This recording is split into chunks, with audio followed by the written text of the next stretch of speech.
ตู่ขึ้นไปขึ้นมาเป็นดีเอ็นดูถูกกว่าเก่าไปแว่ร้านเหล้าจดเหล้าขาวสองห้องเสียใจจันฟองจูเฮาแต่เฮาว่าจันฟองปนาจูไอเลยน้อง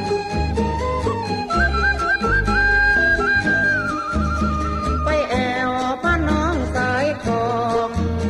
ไปแอวบ้านน้องสายคองตามผมมองไปลองคงจะเข้าท่าว่าลุงแม่ป้าเป็นตีหน้า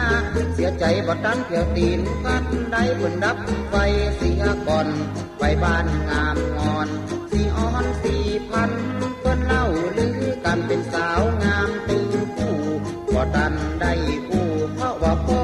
เพิ่นข้างเป็นจำข้างเกี่ยวเข้าเจียวอ่อนตามลูกสาวแต่หน่อยก่อนเนาะไปแอวพระน้องลัดดาไปแอวพระน้องลัดดา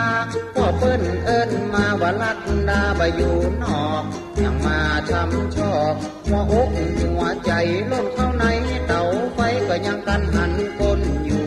ไผบอกหูเปิ้นข้างลูกสาวคนเขารัก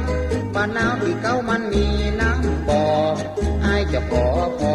แม่ยิ่งเลือกผัวละวักเน้อสายผัวจะได้ผัวเกี่ยวเบา